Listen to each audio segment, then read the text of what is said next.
Welcome to episode 114 of the Hard Truth About B2B e-commerce. I'm your co-host, Isaiah Bollinger, and I'm back with Tim. It's been, I don't know, we missed a couple weeks, right? We're kind of off and on. It's winter time. It gets tough with the holidays and everything. So it's tough. Thanksgiving, Christmas, New Year's, all of this is a really tough time, but I'm glad to be here. And I did want to give a shout out to a couple people who have reached out in the meantime. So Kevin Reddig, who I've worked with in the past, is a continuing listener. Just want to say hello to him. Ray Fabic is someone else who I've worked with, and he is an ongoing listener. And a number of other people are just, always saying hi. And if they want to have their names called out, feel free to say so. Oh, Beth Ashby, also somebody else who is a longtime friend and contact of mine. She turns out to be a listener as well. So thank you to all of them. And I do want to pause just for a moment to let our sponsors, say something great. And that's coming right up after this pause. Balance is a B2B e-commerce payment solution that works well for you and for your buyers. It offers a seamless one-click checkout for almost any payment method, including ACH, wire, checks, cards, even terms. It's used by leaders in B2B e-commerce, and it's as easy as buying a shirt from Amazon. Check them out at getbalance.com. Book a session and tell them what your needs are. They are the first dedicated payment platform for B2B e-commerce, 100% tailored to your needs. Thanks again to our sponsor, Balance. Isaiah, we have a great guest today. Would you like to introduce him? Yeah. I'm very excited to introduce Jason. Is it Nyhus? Nyhus? I realize I actually haven't said your last name out loud. Jason, president of Shopware. Focusing on kind of bringing you guys to the U.S. market. Maybe you can tell us your last name correctly. That would you could start there. Yeah, absolutely. I actually have never said your last name either, Isaiah, so I'd probably screw that up too. I'm Jason Nyhus, and Okay. yeah, I work for Shopware, but I've been in the e-commerce industry for 23 years. And my hair looked more like yours at the beginning, now more like Mr. Clean. This is a stressful industry. So tell us about the stress, and obviously I assume it started before Shopware, the stress. So give us a little background on that. Yeah, you bet. Yeah, so I graduated from Iowa State University, moved up to Minneapolis, which is where I still am, and joined a company called Digital River. And that company was one of the early pioneers in e-commerce, and it really was one of the reasons that there's no software aisle at Best Buy. And they really disintermediated retail and took brands direct in the digital category for the first time. And very, very successful company. I stayed there 20-ish years. Wow. And had the opportunity to join this software company who was in the core commerce platform business. And my first call to the recruiter, I said, "Who the hell is Shopware, and why does the world need another commerce platform?" And I thought that might disqualify me. It didn't. I've come to find the answer to that question, and I'm thrilled to be representing Shopware here in North America. Yeah, so tell us a little bit why Shopware? Yeah, perfect. Why Shopware? Who is Shopware? Is it am I just saying Shopify wrong? Is it Shopware? Yeah. I will say on the podcast, Shopify, BigCommerce, Magento. We have had some other platforms on. We've had SonaCommerce on. We had Sure. Kibo on. Who else? I can't even remember. Who else have we had on, Tim? We've Kibo, had quite a few. Some of the smaller SonaCommerce. ones. Yeah. Yeah, we've had a couple Did we smaller have ones. Spryker once? Did we have somebody from I Spryker? think we might have had Spryker. Still no one from Commerce Tools yet. We need but that. We've had Magento, BigCommerce, Kibo, and SonaCommerce. Mhm. Did we get Unilog? I think, or no, we still need to get Unilog on. That's a good point too. So our Yeah, listeners, send those yeah. folks over, but tell So, us about Shopware. Yeah, we want to Well, yeah, hear. you really know how to make a guy feel special. well, I just want to be clear, like we've been trying, Trellis and my background has some biases because of what we do, but we're really, Sure. the goal of the podcast is not to be pushing any one platform, it's to educate the industry to make better decisions, because it's hard. B2B commerce is hard. That's the name of the podcast. If you, I hope that makes sense to you. 100%. Great. And by the way, I should say I'm honored and really thankful that you guys have included me. It's a great podcast. I don't listen to everyone, but I've listened to the Rick Watson one and a handful Yeah. of others. Really Thank- high quality podcasts. Thank you. Thank you. So I guess I'll answer the question, why does the world need another commerce platform and why did you join Shopware? So in my last days at Digital River, about 5 to 7 years ago, we had realized that we had made it to the Gartner Magic Quadrant as a leader in commerce platform technologies. Okay, it's rare air that companies rarely make, and we looked around, and Salesforce had acquired Demandware, who was up in the upper right with us, and Oracle, obviously ATG, and then you had Adobe acquire Magento, and Hybris get acquired by SAP. And we looked at that and said, holy cow, the greatest, most capitalized software companies on the planet are now entering commerce. And so we looked Then at that. you have Shopify too, who's up and coming. Well, this is 7 years ago. Yeah. Shopify was bottom left. Yeah, but you could tell they were kind of coming fast up, fast up into the right. They're later. They just got a leader in the last report. So they did. No, you're absolutely right. So we realized that our ability to compete in this marketplace was going to be challenged as a core commerce platform. We had great customers, Microsoft, Samsung, EA, but really kind of narrowly focused in consumer electronics, software, and gaming. So what we executed, again, I'm losing track of time, but 5 to 7 years ago was this hard pivot. And this hard pivot basically took the thing that people loved about Digital River, their ability to be merchant and seller of record, and we had to go out and tell everybody who we competed with that we now want to be partners. And what that really opened the doors for me is to understand how the Adobe product works, how the SAP Hybris product works, how BigCommerce, all of these things. So I got visibility to these platforms because we were now an app in their app store versus. Can you explain? I'm just, what did the app do exactly? I'd like to understand that better. Yeah, so merchant of record is a capability where you're essentially giving up legal and financial responsibility to another company to perform payments, fraud, tax, compliance, and legal registration of an entity. Okay, and Nexus. So would you say that's more than payments, or? Oh, way more, yeah. Okay, so because most people would say, well, is that just another PayPal, or right? Like that's my, where I go with that. Yeah. Well, so in the end, you're basically saying someone else take over responsibilities for all back office responsibilities for these transactions. Mm-hmm. The most obvious is literally Digital River is the taxpayer on those transactions and on those revenues. Okay. So in a case per state globally, that gets per state, per country, per whatever, all that complications. So large companies say e-commerce is only 3% of my revenue, 5%, 7%. I don't want to deal with the headache and the overhead and the teams to deal with it. And so you go to a third party and they take care of all of it for you. So it's turnkey e-commerce. There are other instances where that happens. Global E is an example of that. They use cross-border as the narrative to provide fulfillment as well, but they also provide merchant and seller of record services. It's part of their core offer. Yep. Okay. So all that's really important as to kind of why Shopware. No, yeah, this makes sense. So now you're all of a sudden seeing how everyone works, basically. I see inside the sales cycles. I'm helping them pitch and win deals for major merchants in every vertical. And then I start talking to Shopware.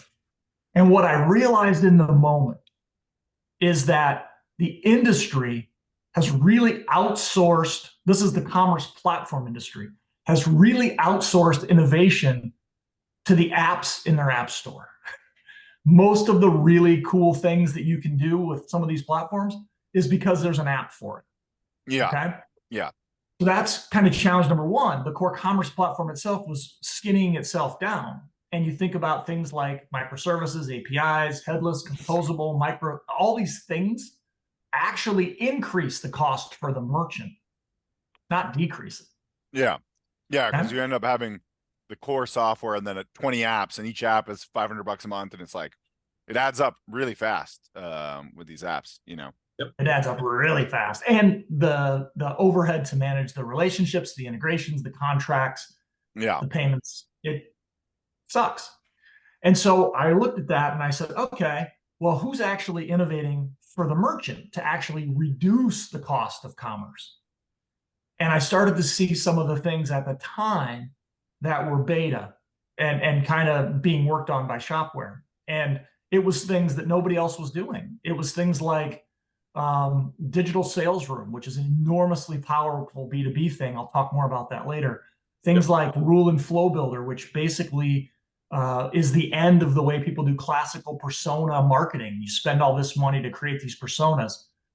We have these products, rule and flow builder, that basically automate all of it. So to me, the reason I joined Shopware was because they had this merchant in the center and they were trying to figure out, even I guess we were kind of starting the age of efficiency we live in now, on ways to make the merchant more efficient. Yeah, that makes sense. So basically you made the apps instead of having a community of people making the apps. I mean, in some way, yeah. But the same, I also fell in love with the composable story and the Mock Alliance and all that great stuff that everyone was talking about.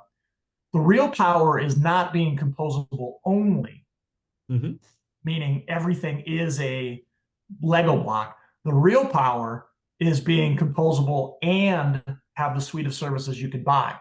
So there's some capabilities that are, I don't need to buy my own PIM. I need the PIM to work pretty good. Yeah. And then I need a third-party OM because that's where the complexity is. Especially the small, medium businesses aren't going to be able to, buy every little thing.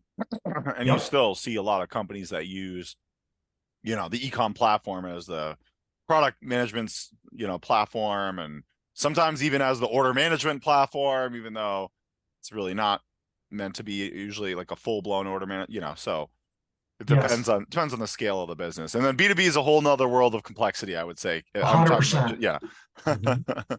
Which is this conversation. Exactly. Yeah. So we talk about, we are composable, we're microservices, we're APIs, we're not part of the Mock Alliance, but we literally have all that same utility. Yeah. The reason we're not is because we refuse to not sell people parts of our utility that they find valuable. To be in the Mock Alliance, you have to basically say we're no longer going to sell the old way. And we're not willing to do that. We still let the market decide. Yeah, that makes sense. So what was B2B kind of introduced you mostly at Shopware? Were you doing it at Digital River or? I've been doing B2B commerce for probably 15 of my 23 years. One of the examples at Digital River was, when Adobe made this big transition as a company to subscriptions. You guys remember this? It's been a decade, maybe longer. Sure. Creative Cloud was the product where they made 90-ish% of their revenue as a company at the time. That Creative Cloud product actually was empowered in every country around the world by Digital River. We were the subscription engine behind that transition. So not in every country, most countries around the world. But so it's a B2B product because you're selling, we have a license. Absolutely. Yeah. So, we did that with them. We did that with the Microsoft business with the home use provision, which allowed customers to use the product at home. So I've had a tremendous amount of kind of first row seat into companies transitioning from one model to another and driving really digital adoption, which is the key to kind of B2B. It has very little to do with tech. It has more to do with kind of change management Yes. and how you. So the core of the podcast. Sorry, Tim, go ahead. No, Yeah. no. Yeah, I just Let me just throw one thing out there. I mean, I don't want to let too much time pass without mentioning one thing is that we probably met years ago because I worked with a company. No, I mean, I'm running this through my head because I worked for a company that had its Minneapolis headquarters called CMS, and we had a relationship with Digital River. I was a database guy at the time, working on like all of these different customer data, manipulations. We end up getting acquired by Merkle, but Merkle worked with Digital River as well. Absolutely. So yeah, so we were, and another company I work with that was acquired by Merkle also worked with Digital River, and that was Cognitive Data. So it's fascinating how that was you were really an innovator for a very, very long time, and connected to so many other people who innovated in the industry at large. And so I just wanted to throw that out there. I mean, because, a lot of people don't really necessarily even know Digital River that well, and maybe they should, right? I Because didn't they're know kind the of pivot like foundational. that. I wasn't familiar. I mean, I knew them as a commerce platform back in the day, but Mhm. I didn't. I mean, I know they still exist, and I didn't realize that's exactly what they had done to pivot, which makes a lot of sense. It's smart. Yeah. I mean, So, and the only other thing I would say is I always make jokes about, I've been doing e-commerce for decades too. So I always make jokes about the old days and whatever, but really when people were taking all of the initiative to try and figure out like which directions to go and how to test things out and how to run things, you were in one of a small number of companies that was really doing a great job all along. So it's just a pretty interesting thing to have you here in your next, step, in the next level of what well, you're up to in e-commerce. well, I'm curious. At what point did you realize, like, hey, this B2B thing is interesting, and maybe it's even bigger than B2C? Was there a point for you in that time period where it kind of like caught your attention that way? Um, Absolutely. What's interesting about B2B is it's always been that carrot that's been dangling in front of the entire e-commerce industry. yeah. I can remember in 2003-ish, where the CEO of Digital River at the time came in and talked about how large the addressable market is in B2B and how all we got to do is get a fraction of 1% and blah, blah, blah. We're all going to get rich because we're going to solve these B2B. And I think I've had a series of that same meeting probably 15 to 20 times in my career where everybody talks about B2B is huge. It's next. How are we going to crack the nut? And, even Andy, you guys probably know Andy Hoare, and, Of he course, wrote the yeah. book. Yeah, he's a great guy. He wrote the Death of a Salesman book. And I read that book and I've been reflecting on it recently, what Andy was really highlighting is the fact that consumerization of B2B was going to eliminate the order taker's job, the low value kind of job inside of B2B. And we as a industry have really done a nice job of the consumerization of B2B. Yeah. Mhm. However, that is only maybe 10% of the potential of B2B. Yeah. Mhm. Okay? I still think there's a long ways to go in that. I still think there's still a lot of manual work taking, for sure. 100% agree. My meta point was the consumerization of B2B is only ever 10% Yes. of the potential of Yeah. the opportunity. Yeah. And yes, there's still room. There's plenty of companies doing 2% instead of 10. What do you see as the miles to other go. 90%, or how do you think of the other 90%? Well, the other 90% is around change management. And we've taken a technology view as to how to unlock that 90% as an industry. But it just meant companies buy more software. It didn't mean that they changed any behavior. Okay. You agree with me so far? And then they not? probably don't yeah. use half the software, where like, a lot of them just have all these licenses. They use 2% of this No, but feature. this is why, we've talked about this with other guests here too. Sometimes we go to behavior first as opposed to tech first, right? Because, you'll go into a room and you'll realize, and once the conversation goes, that it's not the tech that is the biggest issue in the company. It's not the biggest, biggest path or the clearest path to success, for B2B. So yes, Yep. I mean, I'm totally there. So all you have to do, and I'm sure you guys have done this, is have conversations with both sides of the world. So the left hand is the board or the executive management team who really wants to adopt digital adoption. And the result of that is buy a lot of software and try and force the sales organization to change. So that's kind of conversation one. Conversation two is you meet the reps and you say, how are you doing these transactions? How are you adding value? How are you doing pricing? How are you determining which SKUs to show when? How are you adding on these things your company acquired? How are you adding those onto your sales? Yeah. And I find time and time and time again that they're living in two separate worlds. The reps are holding on to the way they've always done it and the way that they know how they can optimize their time and how they can get paid.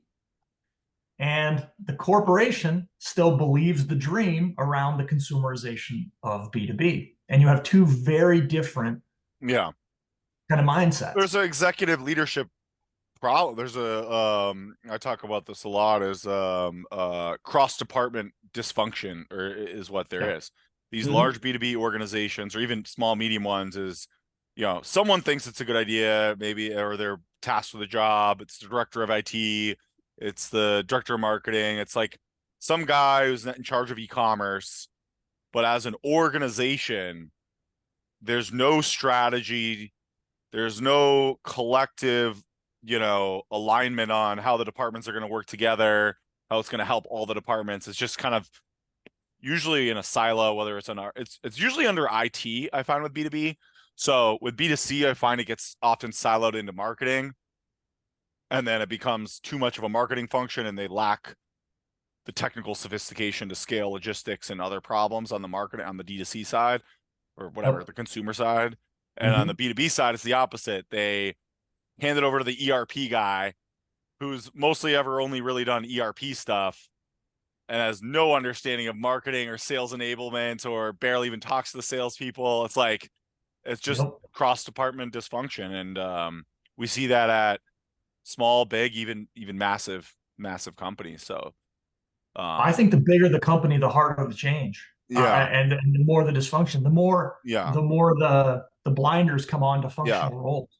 Well, I mean, one of the things I always have fun, bringing up in this podcast is that, a lot of what I do now, since I'm kind of, the old timer in e-commerce often, right, is that I'll go into the room and I'm basically slapping people in the face, or I'm throwing water at them. I mean, I know it sounds ridiculous in a way, but it's like saying this is what needs to happen, to transform your business. And you are talking about tech, or you are talking about these other things. However, it's X that really is something you need to be talking about more. And it really feeds into exactly, what you're talking about here and what Shopify is trying to accomplish, in a sense, Well, let's take a step back, because one thing I find really interesting is I think most B2B companies really have no modern B2B. When I say B2B, I mean, let's be clear about it, like manufacturers, distributors, that kind of industry, which is more of the B2B e-commerce industry, right? Because technically we're B2B, you're a B2B, it's a little different, right?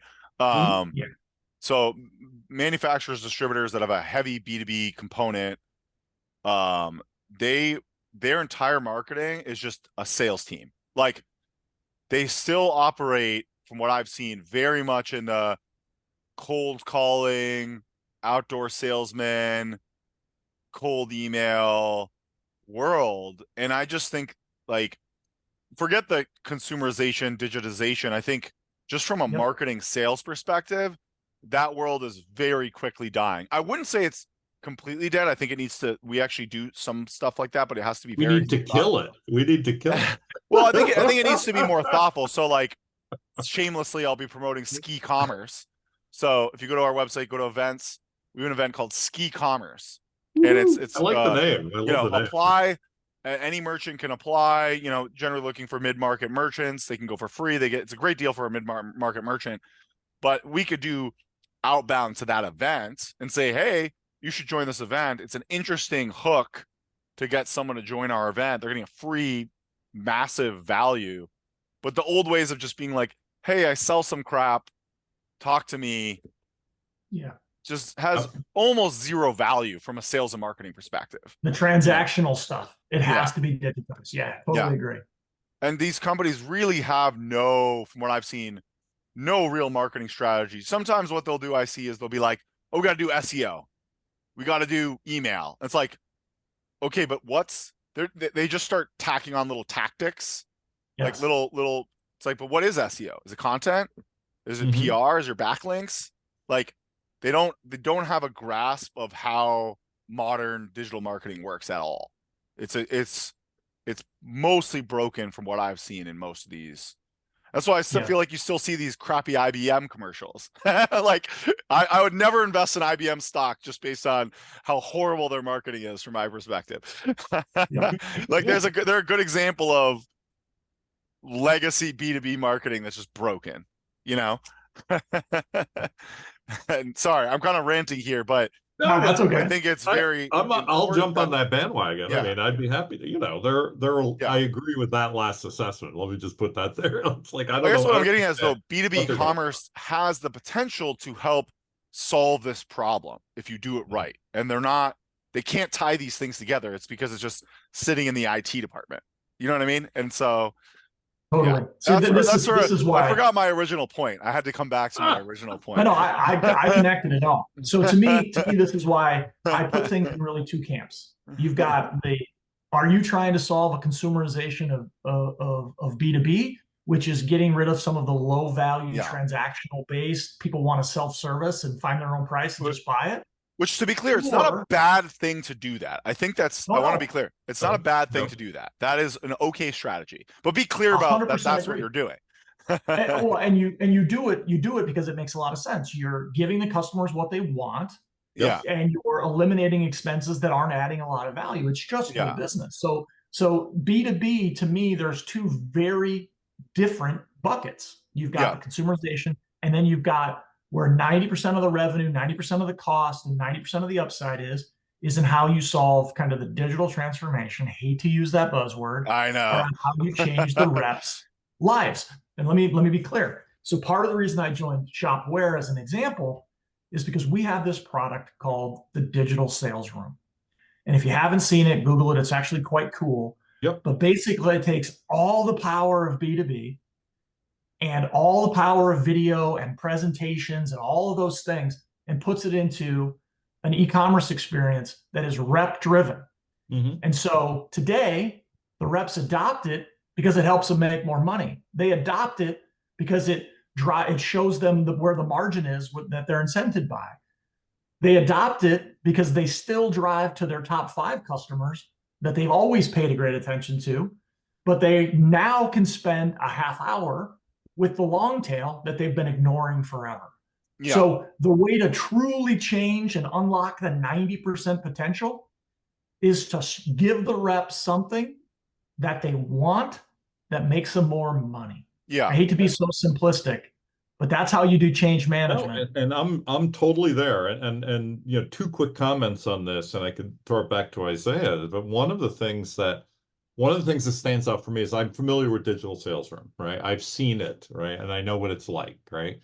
And what stood out to me when I first experienced this is like, okay, it's a lot like events, you know, that happen online. It has a lot of connection to, you know, what people do in a virtual space and an online space and the availability of different things that you can offer, right? And it basically activates the experience in a way that you don't necessarily get otherwise. It's also very tied to a lot of certain retail experiments that don't necessarily, you know, haven't necessarily taken off in as big a way as they could have. I was involved with a startup almost 10 years ago that was trying to work in this space, and people couldn't figure it out and they weren't ready for it. But now it's a more mature moment for something just like that. And the second thing I would just quickly throw out there is that I too try to move away from saying digital transformation. I feel like it's an anti-complacency, program or something, or like a Yeah. Like that. pro-innovation It's approach, or, too like broad yeah, and nebulous, and it just Means doesn't. everything and nothing. Yeah, I know. exactly. Yeah. That's it. It's just like,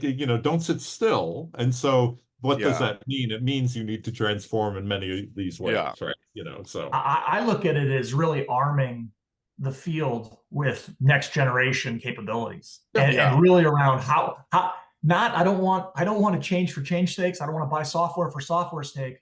I want you to make more money, and I want you to help our customers more. And the answer to that question, in some regard, not all of it, is this digital sales room product.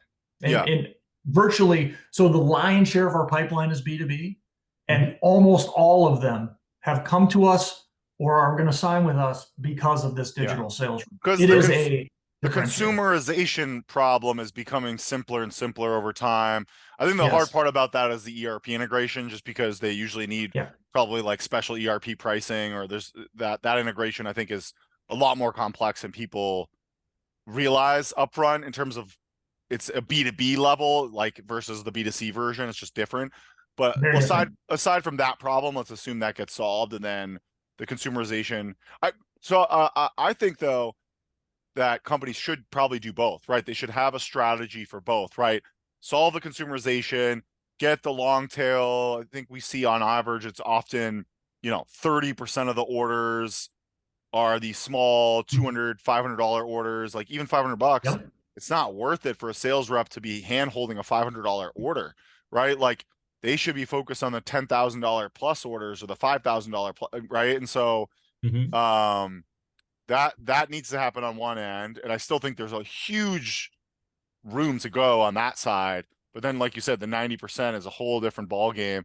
And then I would also Yep. argue there's a whole marketing revamp that needs to happen. The old way of just knocking on doors and just the old school marketing is just not going to work. People get too much email spam, too much LinkedIn spam, too much cold calling spam. You're not gonna break through the noise that way. Totally. I actually have a quick story to share kind of in that line, Isaiah. So, as I told you, I was sitting kind of front seat to Adobe and Autodesk doing their digital transformation and moving from 100% channel to having this direct buy from Adobe. It's a subscription, buy from Autodesk. And the thought that was prevailing in the room was the concept of the underserved customer. And the underserved customer, we talked about it a little bit. Part of the way you address the underserved customer or buyer is by giving them the ability to self-service. Okay, that's one way.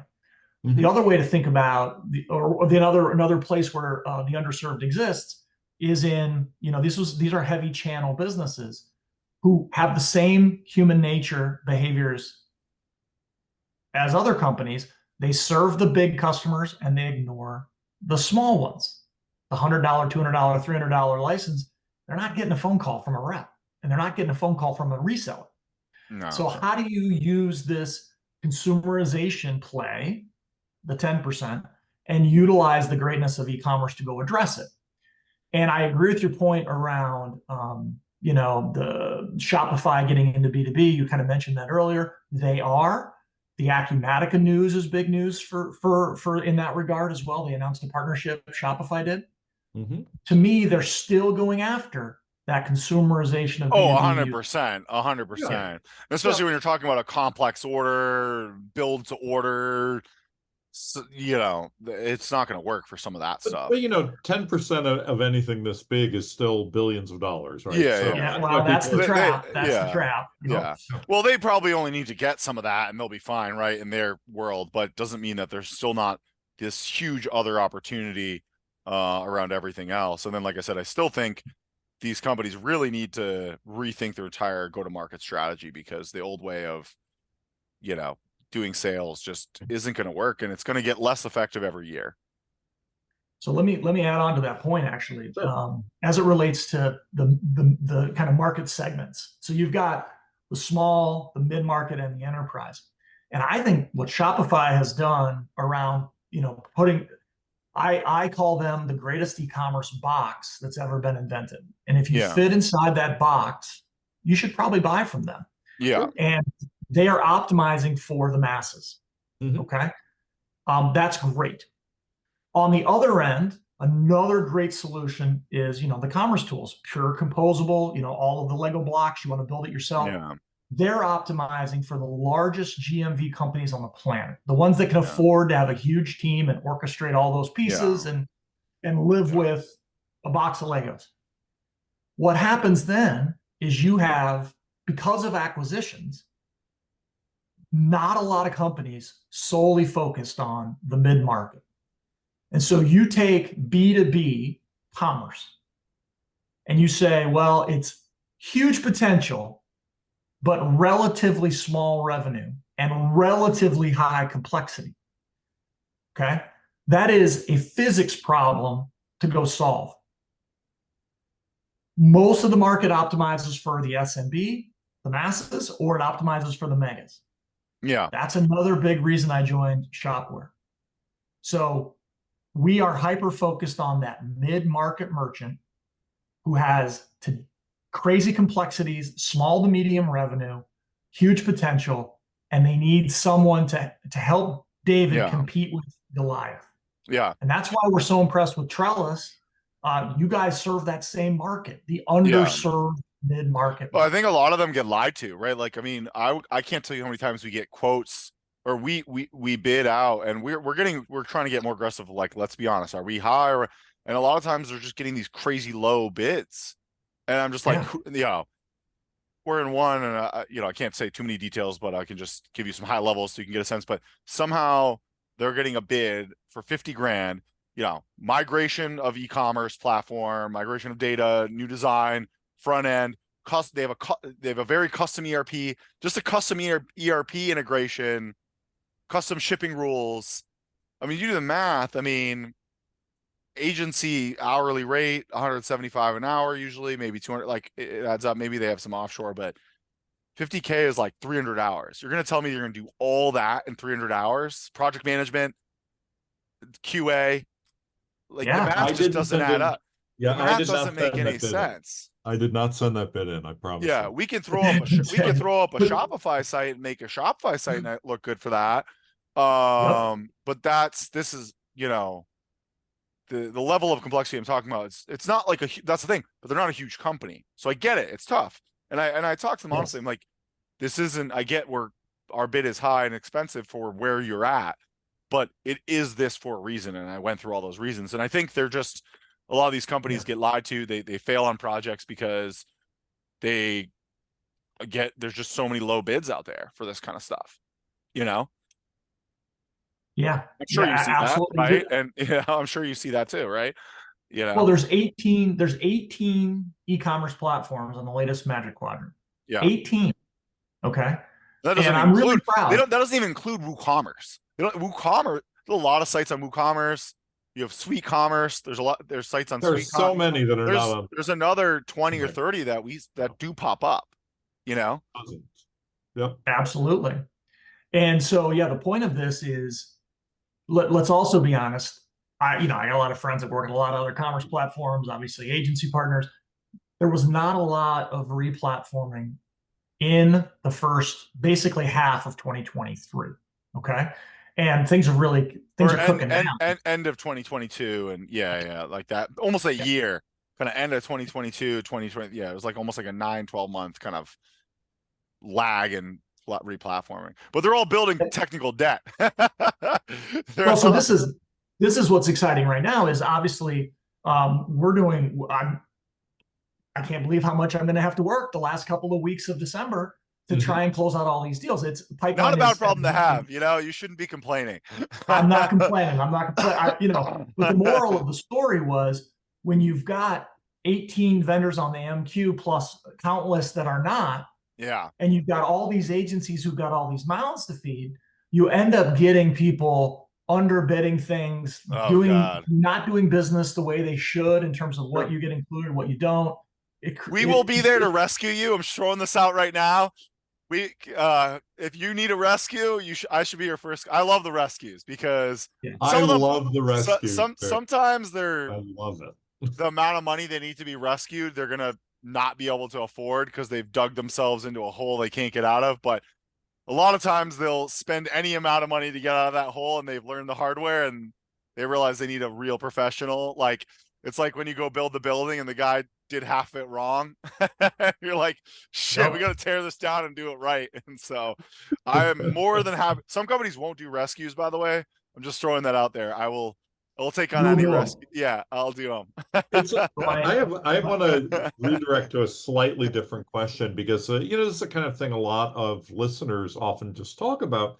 You're describing sort of you're in between the SMBs and these high GMV companies and all that, and that's fantastic. So how do I understand what you cost versus your value, right? I want to understand this compared to others. I know you cannot give exact dollar amounts or anything like that, and you're just winging it here. Yeah, but let's use an example. $100 million B2B company, not online, but like your $100 million distributor, manufacturer. It's a pretty typical kind of mid-size B2B company. What would that look like, I guess? And you can give us some ranges, and you don't have to get too. I'm happy to answer the question. I actually think it's one of our greatest strengths. Our TCO of running it, using and running Shopware, we believe is 30 to 40% cheaper than just about any of our competition. Okay. And the reason we can do that is because we are the 6th largest commerce platform in the world, largely operating out of a very small part in Europe, Germany, Austria, Switzerland, Benelux. And through the volume we've amassed in that part of the world, and the fact that we're open source, gives us enormous operating advantages, and we're private. Okay. So we're profitable, we're growing at 40%, we're a visionary on the Magic Quadrant, we're the 6th largest GMV processor in the world. We've got things that allow us to price a $100 million merchant at a couple $100,000 a year in licensing fees. That's max. If that's online. If that's online, 100 million, or that's the online version. Yeah. So if they're let's say they're only doing 3 million online, but they're 100 million. The classic B2B. Way less. Yeah, way less. So we also. But they want to go from 3 to 10. You know what I mean? Like they're starting the journey. Well, let me go back to something Timothy said earlier on the call about the good old days of e-commerce. Okay. I think there's a lot of progress and momentum in our industry across the board. However, there are things that kind of got left behind that I think we probably revisit that were really good for the brands and less good for the technology provider. And one is pricing. Okay. In the world where everything's a cloud, and by the way, in the world where everything's a cloud, they also then mandate that everything is a percentage of GMV or per order fee. Yep. Okay. Because we've got infrastructure that scales with your business. And it's, the narrative that people will give you is that we're directly aligned to the success of your business. Okay. And it's true. One of the superpowers of Shopware is that we can price it as a licensing fee. Okay. And so if you're as an example, a distributor who's surviving on 3 to 5% total margin, and you have to give away a 0.5 percentage point to a commerce platform and 2% to a payments business, and you have a tax system and a fraud system that are all percentage of GMVs, guess what? E-commerce is not adoptable for a 5% distributor business model is very lean, low margin business, right? Volume business. Yeah. Volume.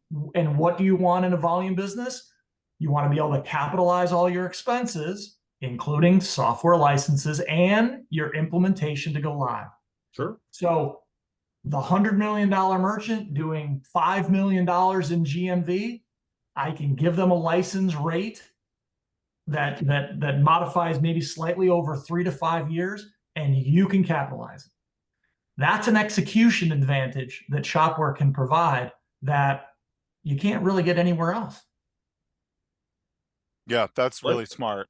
I'm going to ask you a question you might not be able to answer, but probably. I think we're going to go into consolidation in these e-commerce platforms. I mean, 100%. There's just too many.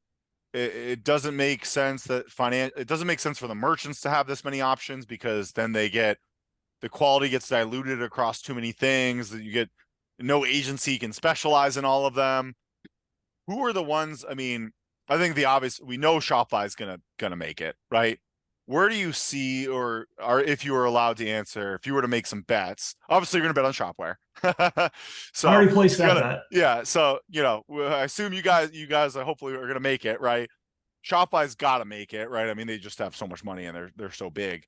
Honestly, aside from Shopify, who's the obvious bet, I think there's a lot of debate to be. Some of the other ones are more up in the air than people think because, I know, yeah, Salesforce, Adobe. I mean, look at Oracle shut down ATG. So just because Salesforce is Salesforce, I mean, I know a lot of people migrating off Salesforce, Commerce Cloud, the old Demandware.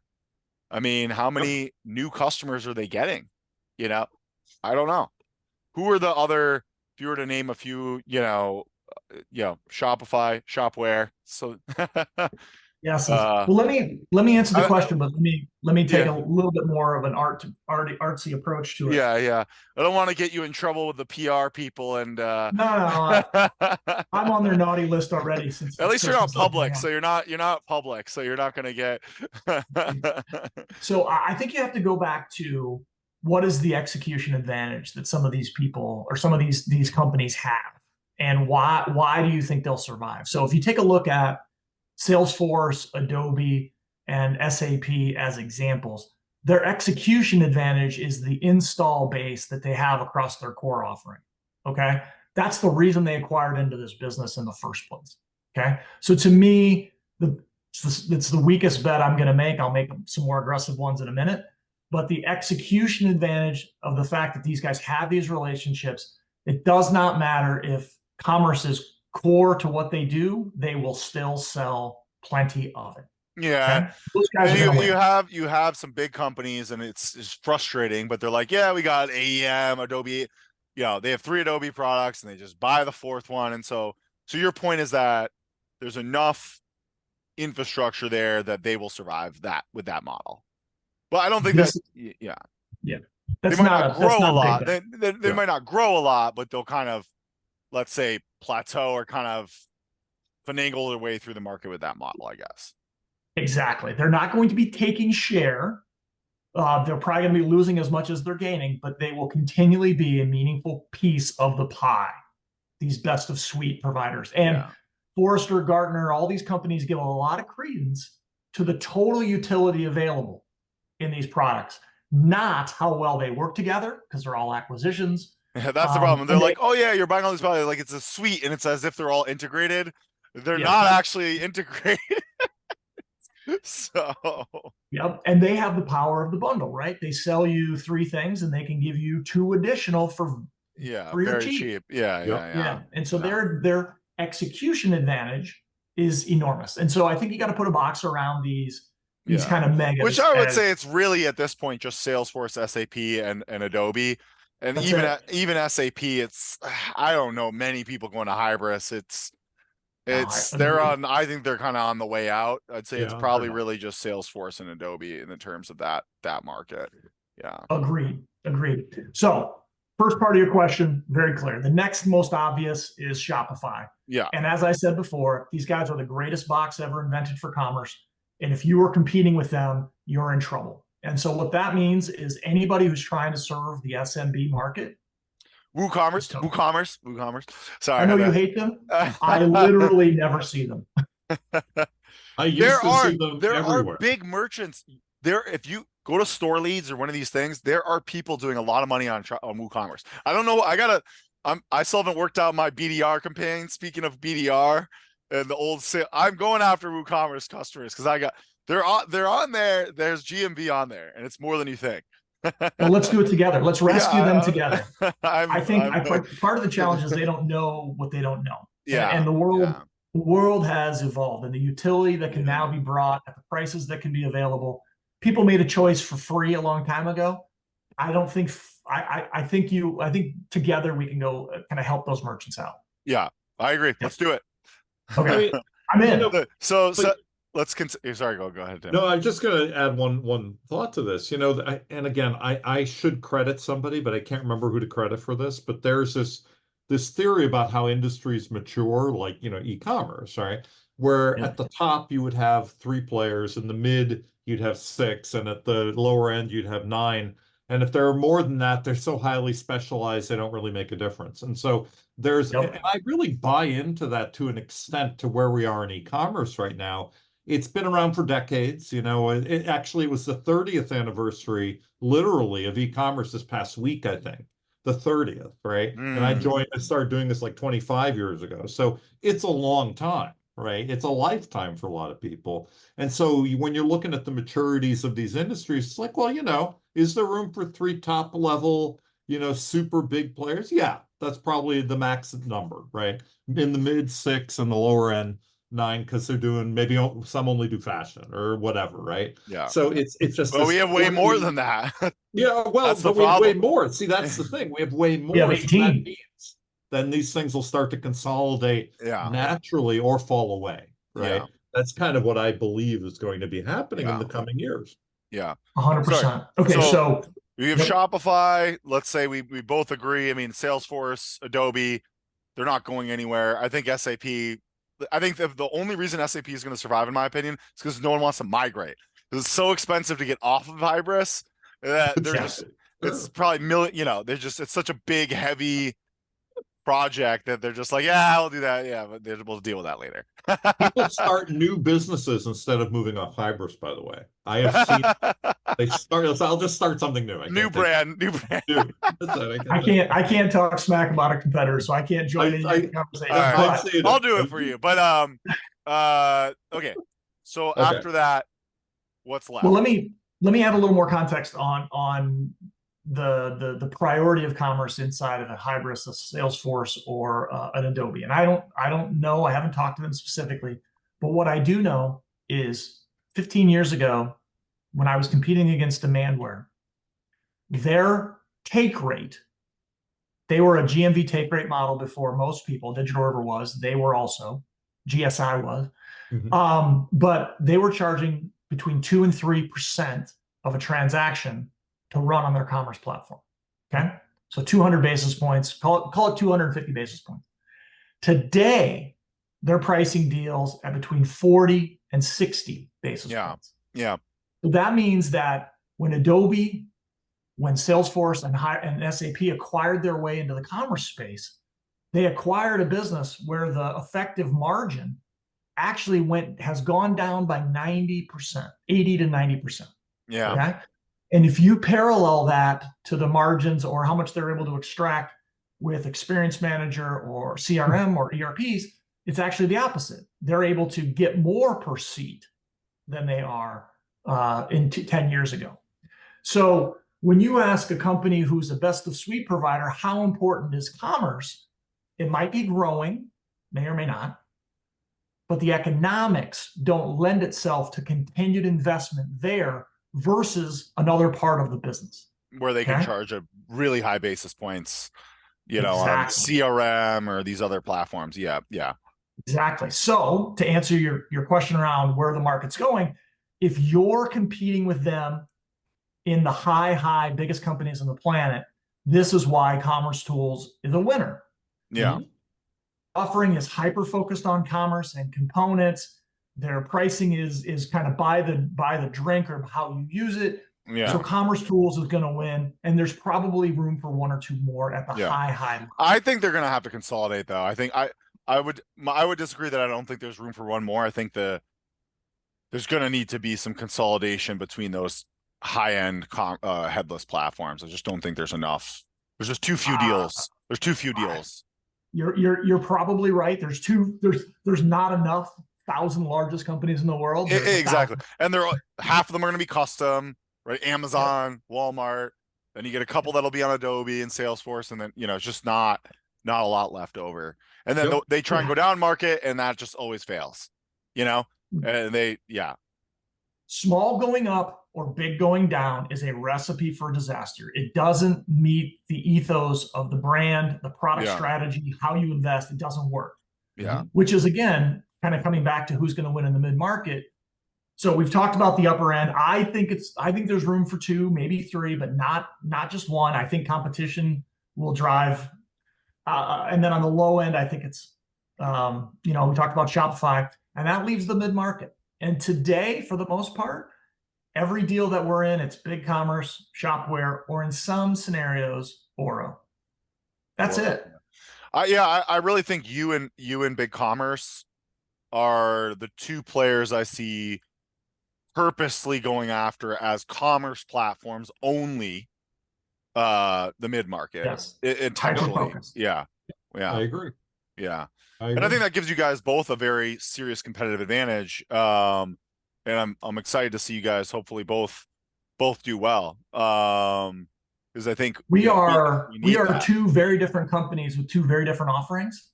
And frankly, the merchants and the SIs will help sort this thing out. Yeah. And frankly, now that I see the market kind of thawing and coming back to where I think it needs to be, I think there's enough room for both of us to have a lot of success. The largest market in e-commerce is the mid-market. It happens to also be the most underserved. So question on that. I know about Shopware, Europe, and all of this. So tell me about penetration there, penetration here, penetration in other parts of the world. Like how can you talk about that? I know you're privately held again, but how can you give us a sense of that? Yeah, so 50,000 merchants. I think maybe 30,000 of those are commercial edition, which is our open source, or excuse me, our community edition, which is free, open source, anyone can use it. Okay, so in that you're going to have some SMBs and some enterprises.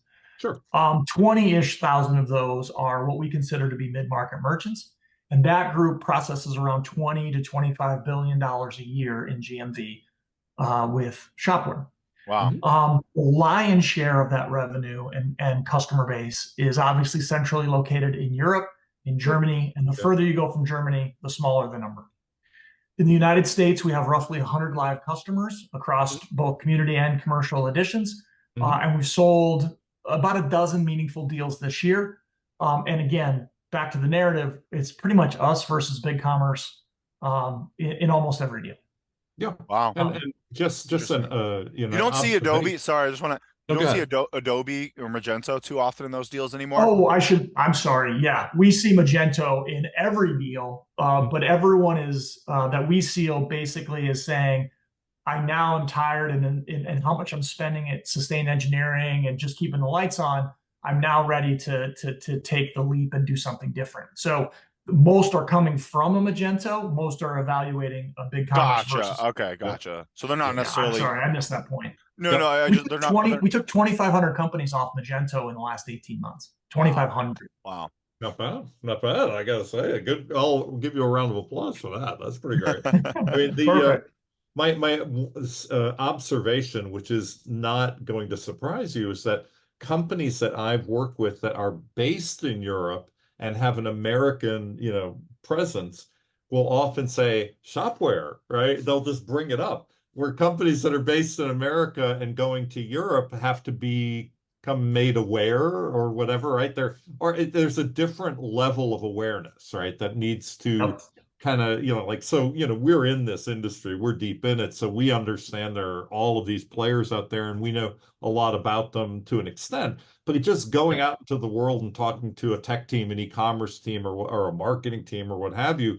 And I say Shopware in the US, they don't necessarily have the name recognition yet. Right. Yeah. And that's sort of an interesting thing that just I hope will change. BigCommerce has that same issue. I mean, even BigCommerce has this, Absolutely. Almost everyone knows Shopify. It's just been around, but and I think Magento has just built a name for itself over the decades of, or almost 2 decades now. Oh, yeah. It's a long time. It's a long time. They've been around for a lot of people just don't know the other options that well. I know we do got to kind of wrap up here. I'm just curious. You said something really interesting. You guys are top 6 in GMV. If you don't mind, can I name them? I think it's got to be Shopify. Yep. You can. It's got. You don't have to. You can just Shopify. I'll just do like this. I don't know about the order, but go ahead and go. Shopify, BigCommerce, Shopware. You guys, Salesforce, Adobe, and then is it SAP or Commerce Tools? SAP. Ahead of Commerce Tools. Commerce Tools. I'd say SAP. Yep. So Commerce Tools, as an example, an amazing company.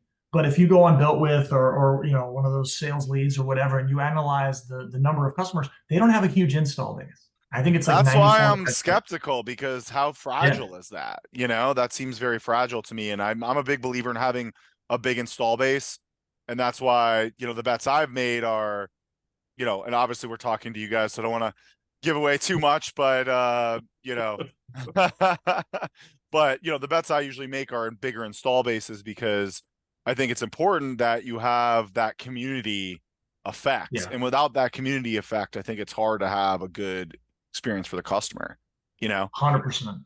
Yep. Otherwise, I think everything becomes too custom. Then it just becomes, well, should you just build a custom yourself? You know what I mean? Like, I don't know. You're exactly right, though. You have to get to a spot where it becomes a standard in the industry. And when it's a standard, then you can easily hire talent who are certified. Yeah. It's a much scalable. You have to train everyone on every project. You know, it's just, yeah. Yep. Exactly right. Exactly. Well, what parting tidbits of knowledge or advice? I think we definitely have to have you guys back on. And well, just a sneak peek. We had to delay the famous Ben Marks, so we're gonna be bringing him on. We'll have to definitely talk about Magento and Adobe because I mean, come on, he 100%. was the guy there, and he also was at an agency, so we got to talk about that too. He's done it all. So he will be on. So you guys will get your second shot there. But what kind of last parting advice or going into 2024? People probably won't see this until 2024. So Sure. Woohoo! Happy 2024. Well, I'd say, first of all, thank you so much to Trellis and you guys for having Shopware on your podcast. And when Ben Marks is on, also a Shopware employee, he's one of the reasons I joined. When I was trying to broker a partnership between Digital River and Adobe, Ben Marks was my point of contact and the way we got him to forge the relationship. So when he landed here, it made me take a look. So my parting words, besides thank you, is, you know, to merchants, think about the world as the consumerization 10% and what you have to do and how Trellis can help you kind of operationalize and attack that. And then think about the 90% opportunity. Now you kind of think about those in two separate ways. I think it's a healthy way to approach B2B. I totally agree. And I think if you're not thinking about both of them, I think you're missing the mark, and there's going to be competitors that are thinking about them, and the education is happening. And I think the laggards are going to really start to feel it because some of these guys are going to be, these things take a long time. That even doing that 10 and 90 might take years to really do well. You're not going to just throw up an amazing B2B site in 2 months. It's just not. That's, I think, the part of the reason this like it takes time. You got the ERP integration, the change management. And I think if you're starting really late in those conversations, eventually you're going to be, these other guys are going to have so much momentum in that they won't catch up. The one thing I would add is, you know, the fun never stops, right? I mean, that's something that I've long believed, you know, being in e-commerce. It's like, you know, you think you're on top of something and it's like, oh, wait, there's this new thing, right? So there's always something more, always something 100%. more. We really enjoyed this, you guys. Thank you so much for having me. Thank you so much. It was a pleasure. It was really great having you.